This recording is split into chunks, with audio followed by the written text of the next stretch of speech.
Hello mga ka-cakes ni Lay. Kamusta na kayong lahat? Ayan, so for today's video, eto nga meron nga tayong graduation cake na money cake, o di ba?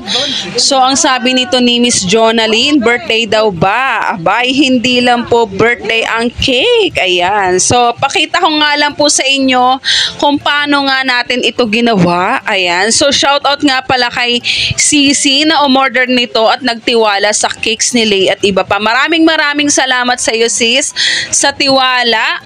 Ayan. So this is a money pulling cake na ang size nga nito ay 6x3 Choco Moist cake. 1 tier lang po siya. So pakita ko lang sa inyo kung paano natin siya inassemble. Ayan. So ginamitan ko nga lang siya ng palaman na ating whipping cream. Ang gamit ko dito is Ever. Ayan. So palitan lang naman ng ating mga brand at nilagyan ko lang siya ng chocolate flavorade para may ibang lasa naman yung ating palaman. Ayan. So napakasimple lang na, actually walang binigay na design si Sisi. Sabi niya lang dito, congratulations lang din. Ang team nga is graduation. So ayokong maraming daldal.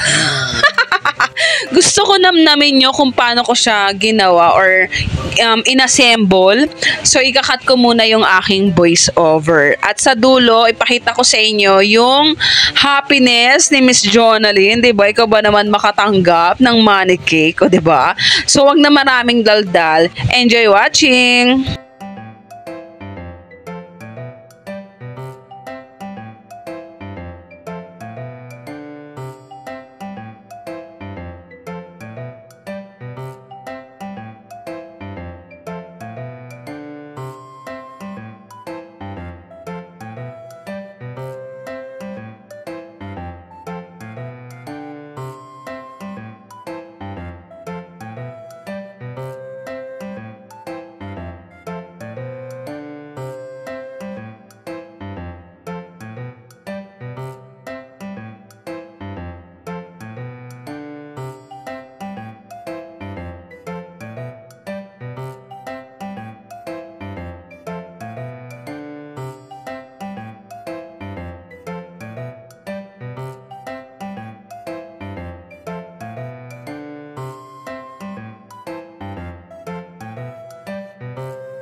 Nanginginig. Para, tanggalin mo lang kasi para makahiwa na.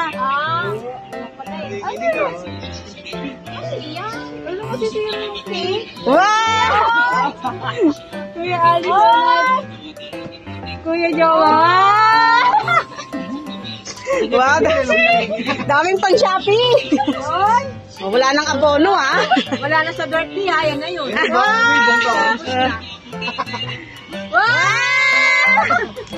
Ayan na nga, congratulations sa iyo, Sisi Jonalyn. Sana na-enjoy mo ang ating money cake for today.